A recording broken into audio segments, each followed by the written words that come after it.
Hey Mom, how's it going? I'm having a great day, Lindsay, and I'm pretty excited that we get to actually do this together today. This is like one of those unusual days where we're not in Hilton Head and Charleston, but we're actually sitting together in Nashville, one of the funnest cities in the world, getting to do a podcast together. So I'm saying I'm having a pretty good day. Yeah, I'd agree. It's fun. We've got a crazy setup. We're gonna have to take a picture of the background and post it out on LinkedIn to show everybody what this actually looks like right now because it's hilarious. But super pumped to dive into the conversation today. We have an agent, Chris Larmore, joining us, and we're going to talk about some high risk commercial niche and how he's utilizing AI. So, hey, Chris, how's it going? Hi, nice to meet you. I really appreciate both of you having me on and the opportunity to chat. And I'm a big fan of the podcast, and I think it's great. Thank you so much. Of course, yeah. So, Chris, I'd love to just start off with what brought you into the industry. Originally, when I was going to college, I was sure I wanted to be an attorney. My dad was an insurance guy at a letter house, and he was really good at it. And he had an awesome lifestyle, and he made great money and a great work-life balance. But I just thought, hey, I'm going to be an attorney. So I went to school and I actually got hooked up with a clerkship my freshman year, and the attorneys work so hard. They work so hard. And they make a lot of money, but it's a really big grind of a life. And so eventually when I graduated, I looked at what my dad was doing. I was like, hey, that's a great lifestyle. And I had the benefit of a mentor built in through him too. So that was really cool. So that was sort of what started me into insurance, but I got a position at an agency down in Southern California out of school. A lot of people want to move out of Michigan because of the weather and stuff like that when they I don't understand why, Chris. I really don't understand why. I'm just kidding. Yeah. The Arctic tundra up here. But yeah, so I had taken a position in Cerritos, California, and met a girl down there. And then a couple years later, fast forward, we were pretty serious. I moved up to San Francisco, and I met an older gentleman that was ready to retire, and I was able to purchase his agency at the age of 22. And so it was awesome for me, but I was also a very young leader, at the time. So that's kind of how I got my start in the industry. So, Chris, tell me, how many years ago was, and not that I'm trying to ask your age, but how many years ago was that? Because I will tell you, I'm thinking about today's market and how amazing it is as a 22-year-old to have that opportunity. But the reality is there's so many people facing retirement in our industry. Yep. I mean, so anyway, how many years ago was that? And if you're brand new in the industry, listen closely because this guy got the dream opportunity of the world, right?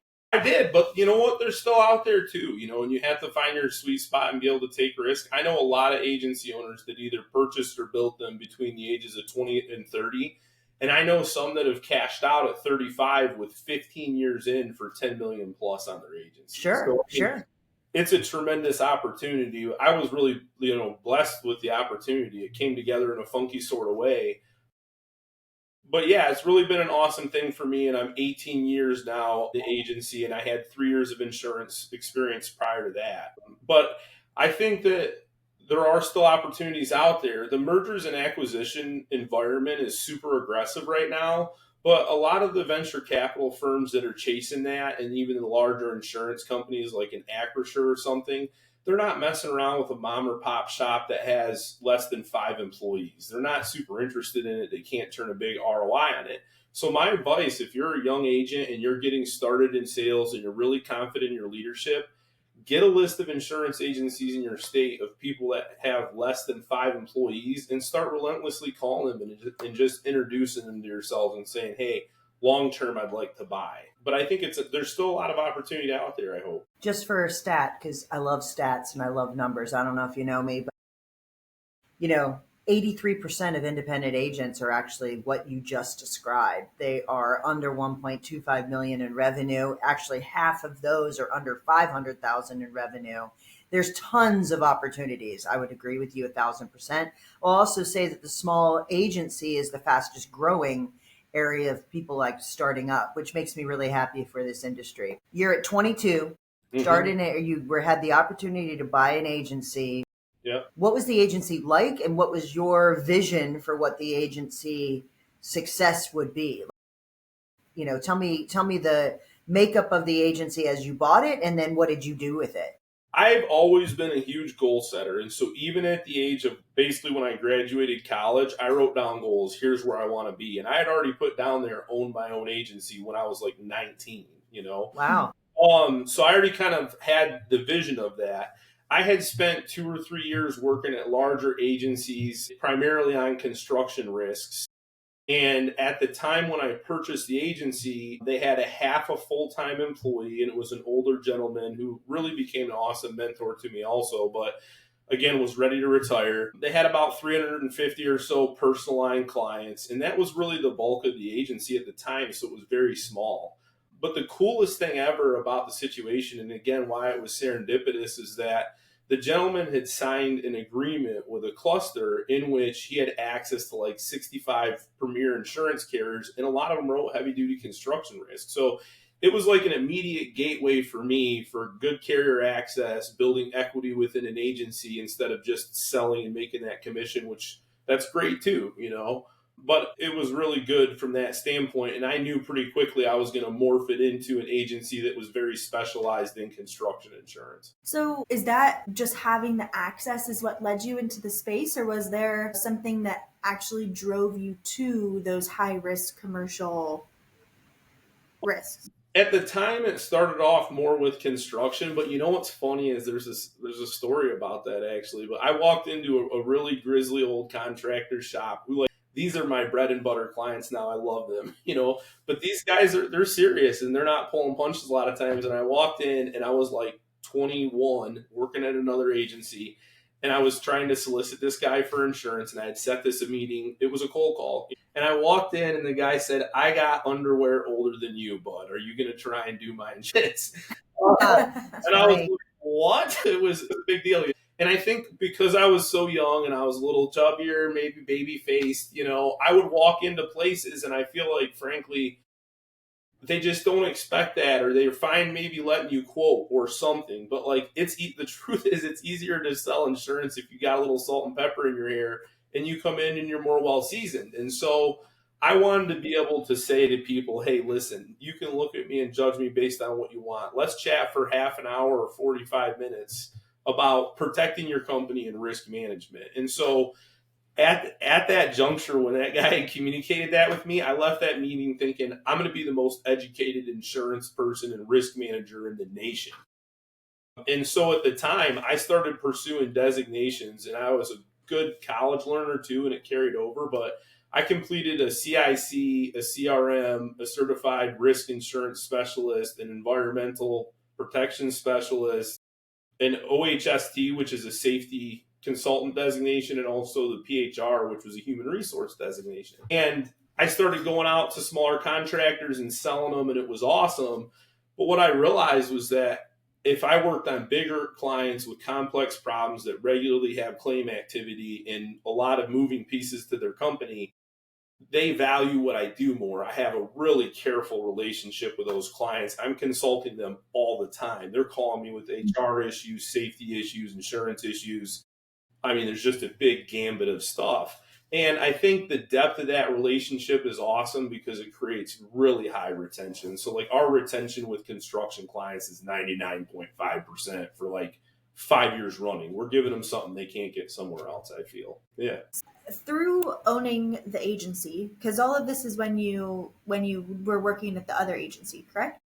I was working at the other agencies there was 2 agencies. I worked at them for about 3 total years. And right around the 2.5 year or close to the 3 year mark was when I met a neighbor, and he was like, "Oh, my dad owns a little insurance office. You know, you should meet him." And that's how I met the person that I acquired. It was like my neighbor. I had moved apartments, but like I quit that job. I quit a job as a salesperson to buy this agency, which came at a price and like real sacrifice, frankly, at the time. But yeah, that was like what afforded me the opportunity. And so you just continued to build the same niche, but just within your own agency after purchasing it? Exactly. Yeah. I mean, I'd only had 3 years of experience at other shops. I was really talented at selling right out of the get. So like my second employer, I think I closed $1.5 million or $2 million in premium like the first 20 months that I was there. it just became apparent to me, even as a young man, watching my dad's experience, frankly, that at these big companies, and I think the venture capital firms have really figured this out, but at a really big insurance company, let's say it's like a Hub, for example, or really, frankly, in Arthur J. Gallagher, Highland, there's big regionals. They have layers of middle management that just suck up funds. And I frankly don't think a lot of them do a whole lot. They're really productive, but are they a producer or a service person? That's where the money comes from in insurance.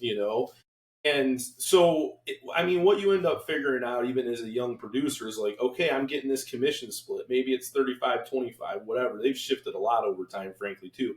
And not in favor of the producers on average. They've been reducing since I've been privy to that information. Is like, hey, there's a spread there. And that's why the venture capitalists love the business and acquisitions. You pay your producer 35, and you can go on the best practices survey, Reagan Consulting, if you haven't ever checked it out. I love data too. Let me tell you, I'm a data nerd. Reagan Consulting's as good as it gets.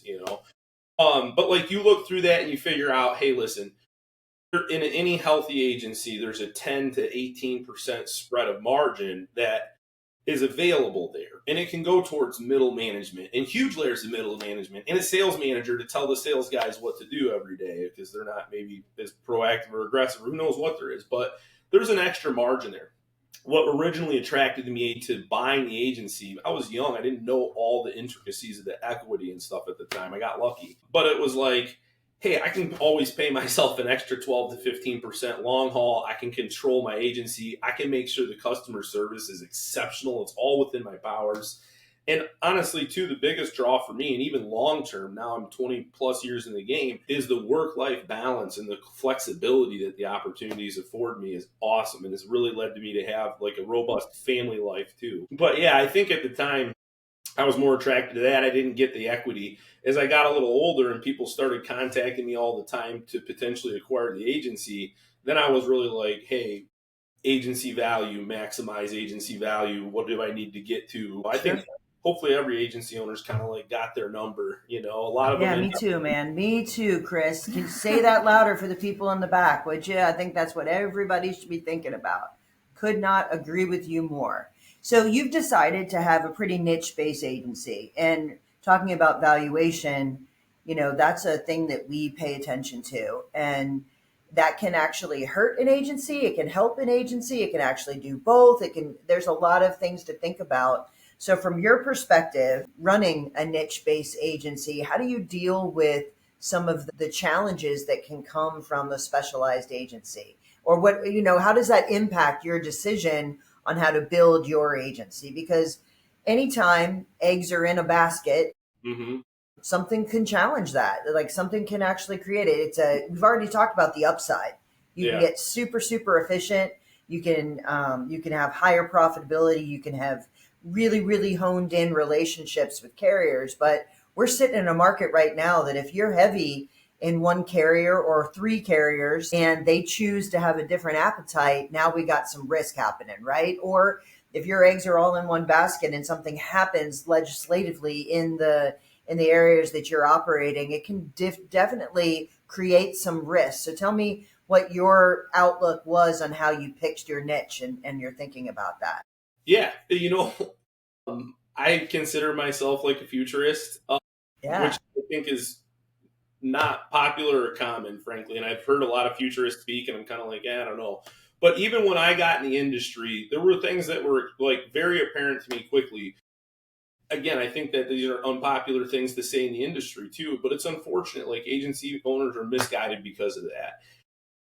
Personal lines was getting swallowed. Okay. Even when I started in the agency 15, 18 years ago, the amount of funding being spent by like State Farm and Progressive going direct, right? Not Progressive through agents, but Progressive direct. And at one stage in the game, Travelers contacted us because I had a personal lines book and said, hey, we're going to write direct through our website now too. Now we have AI pushing in, right? I think the personal lines insurance market was already commoditized when I started, and it's going to accelerate at the speed of light. And the truth is, buyers don't care as much about relationship anymore, and that's a general decline that's been on the case for a long time. So to me, and I inherited this personal lines book of business that was about 300 clients. I just divested from them last year, actually. So I'd had it for a long time. It was a new annuity. It paid like, great, a lot of service work. But to me, it was like, hey, I don't want to be in personal lines. And I had already had the experience working with contractors a lot. And I saw like a good specialty path for the knowledge to be able to like take the CE that could really add them value. And I felt confident in that. But just to be clear too, like 90% of our premium is construction, but I also insure 10% of other high risk endeavors. And like, again, one of them is the diamond manufacturer. And I think they're probably at least the largest in the United States, but they're all over. They're a global company. And when you start talking about carriers and durability of clients, they're always going to buy from an agent. They want a risk consultant. They need someone super hands-on. And I think they will even longer term and even through AI, because relationships matter in that game in a big way. Relationships matter for coverage. Relationships matter for boots on the ground if they have issues with a big claim or safety or OSHA or a lot of those things. So to me, it was just an area where I could say, hey, I'm going to build super durable relationships that should be there most the rest of my career until I'm ready to retire. And I think in insurance, it's hard to say that right now. Like the personalized stuff becomes very transactional and retention suffers. Small commercials good, but extremely high risk stuff, like you don't need a ton of clients, and I just think there's a lot of positives about it. In terms of the negatives, 08, 09, I had a whole bunch of clients go bankrupt. I mean, I probably had, and that was when I was newer to the industry too and newer to the agency, but we had like 15 clients go belly up at that time. So it can definitely be tough, So I got to tell you, I hear you, but what I love about this industry is you can be successful in a million different ways. Like the reality is, one of my most successful agencies right now that is a fractional CFO client is 100% personal lines. And let me just tell you, operating at a 40 profitability, like growing double digits and have crushed it. It's really interesting to me that that's the beauty. Like you can get success in this industry with a lot of different structures and a lot of different strategies. And that's one of the best kept secrets in the planet. I'm not saying someone who's super niche based is better than someone who's super, because in a way, they're pretty niche based because they only write personal lines. But let me tell you, their referral partners are locked in. Like they are super good at driving business to their agency and their people catch. So in their situation, no commission, everybody is an account manager. So imagine the profitability in that agency. It's really interesting. So, I love that you've chosen a niche, but I guess the other thing we're highlighting here is there's pros and cons to everything. Yeah. And you just got to double down on the thing that makes the most sense to you, right? Well, I think there's cons I haven't brought up either, but sure, like scalability is an issue. Yeah. I'm facing that right now, frankly. How long does it take someone to be a risk consultant for $1 million high risk accounts? I mean, it takes a bit. Yeah. Train a salesperson. I can't hire an account manager. I need 5 years of building. So like, it's a real investment. So I do think there's downside to the situation. And I mean, personal lines, surety. I'm super interested in surety. If you want to talk about profitability, surety's through the roof. Heck yeah. There was a lot I didn't know when I was younger in the industry too, but I'll tell you what, insurance carriers don't lose money. They don't. Long term, people complain about, I don't have losses and these kinds of things. Yeah, but your neighbors do, right? But long term, insurance carriers don't lose money, and insurance agencies don't either. I mean, I work consulting a fair number of agencies and have agency owner relationships with probably 40 agency owners that I pretty regularly talk to. And like all of them are doing great and have a good work-life balance and are profitable and are making money. Some of them are growing gangbusters and they're not doing what I'm doing because I can't train 5 guys at a time to do it. So yeah, I totally recognize that. So in having, knowing that you're writing these large commercial lines risks and you can't onboard the normal account manager to help, how are you simplifying that for yourself and your team? Are you using AI? What's your process, for that look like? That's an awesome question. So like I didn't take originally an approach for my agency and my goals for the agency even when I was really young. I set like 10 and 15 and 20-year goals. Even then, it was a lot more focused on like a lifestyle business and slow growth than it was like gangbuster growth. And so over time, what's happened is now my kids are in school. I have more free time. the agency's doing great, we're profitable, like in a good way. And I thought, hey, let's grow and invest, And I think even for the last about 3.5 or 4 years, I've been pushing into that more in making it and simplifying it for people, or training an account manager, for example, especially with like the labor issues we have as an industry right now. It's been a real struggle. And so a couple of the things that I've tried, almost any labor solution that you can ask about, whether that's outsourcing internationally, direct hiring internationally, hiring USA, training out of college, whatever source, But like, it is a bigger investment. I can't hire an account manager and have them writing accounts and helping people the first day. I think it's really a 12 to 36 month endeavor to train someone to be an account manager and do like our specialized things inside the agency. So that might be part of like the downside that we're talking about, in terms of if you wanted to grow to be 50 million in premium quickly. I don't know that I'd pick this specialty, put it that way. But we are using AI, because what's happened too, and I hate to admit it, is like, especially United States based employees, and I've been testing international employment for a while. We have employees directly in the Philippines now. And the employees in the Philippines are outperforming American employees 2-to-1. Commonly 2-to-1. They're more enthused, they're more hardworking, they've been more reliable, there's less entitlement. It's been profound. But either way, problem solving skills and the ability for people to just pick up the phone and solve problems is disappearing in the workforce right in front of our face for some reason. And it's been so frustrating to me. We have meticulously written, customized workflows for the agency, robust training programs, a video for every single process at the agency with someone doing it and narrating through that. And then we have a set of best practices and a written workflow that go with that. Even with all those resources, and the people in the Philippines outperforming Americans, we do really high risk stuff. I can't have a 10% error rate on my client's work. We're going to have claims. We write business knowing we're going to have a pile of claims. So I would say it's been a challenge, but one of the things that I recently started doing, and we kind of funnily named it a Chris bot, I could actually screen share and show it with you, is that we made an AI Slack chat bot that you can ask questions, and it's called Chris Bot with laser red eyes. It's kind of funny, but you can ask questions, and if I've ever referenced it in any way, okay, it can be in a recorded video training, it can be in the transcripts of the training, it can be in my workflows, it can be in my procedural manuals, it can be out on the internet if it's coverage knowledge and some of those kinds of things. We carefully built this and prioritized where the info comes from. But now I have an RCIA AI chatbot that employees can go to and say, hey, what's going on with underinsured motorists? What is that? How does the agency feel about it? Or, hey, I need to process an endorsement.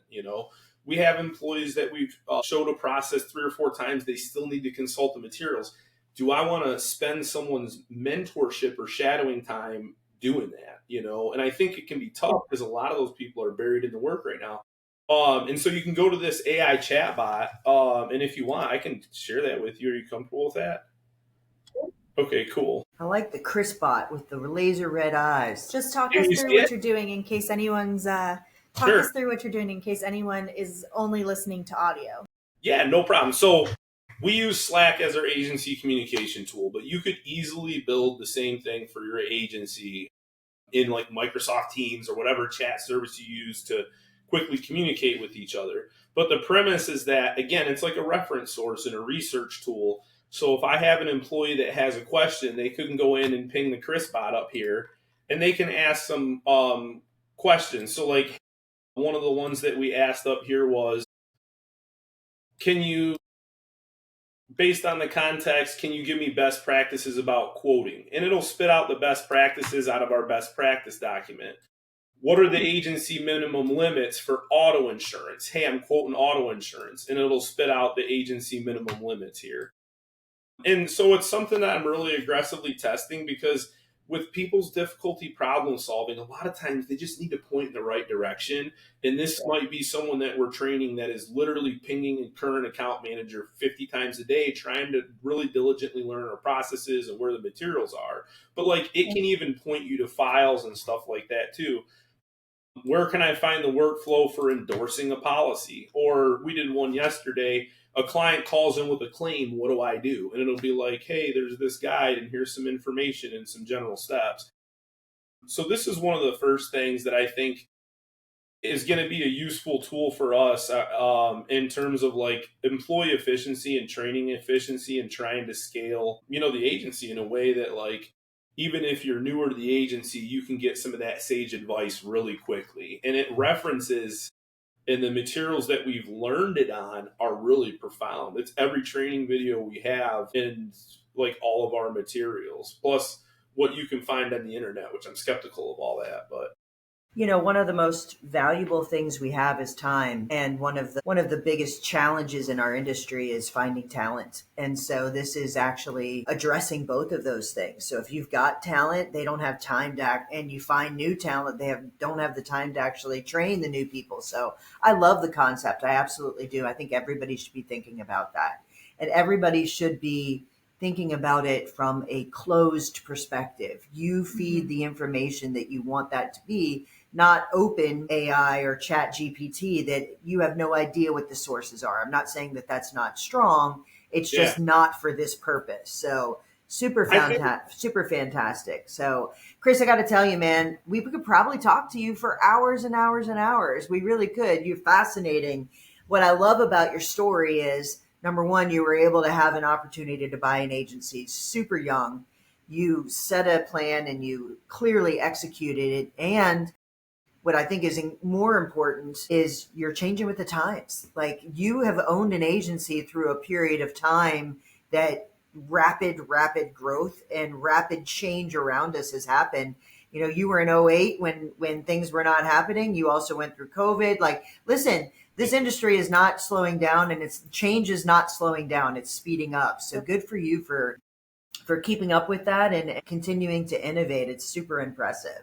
So let me ask you this, like, if there's an agent listening to this or a young person in the industry listening to this, and they're like, man, I want to pick his brain because I'd love to buy an agency and I'd love to talk about how did you make that happen, or they want to dig into any of these topics we've talked to, how can they reach out to you? I'm happy to take calls on my cell phone, which we can post up, because I just love chatting with agency owners and people that are growing in the industry. And then also my email address is chris@redcedaragency.com. And you can check out the website, redcedaragency.com. And we actually, I think it's paywalled right now, but I just built a sales tool that's going to be AI intelligent for newer salespeople to the industry to help them understand how to develop sales. And we're going to offer that to people. But right now, you have to at least have a login on redcedaragency.com to get it. But I think like one of the coolest things about the industry that I've found, people are eager to help people. There's been so many agents that have helped me along the way, and anything I can do to help any agency grow and thrive, I mean, I just think it's an awesome industry, and I'm happy to pay it back that way. Well, thank you so much for coming on the podcast and sharing your story. I got to tell you, man, I don't think this is the last time you'll be on. I'm pretty sure we'll be talking again soon. So thanks again, man. I really appreciate that. Thank you both for your time. Have a good one. Hang here for a sec, Chris. Sorry. Cool. Yep.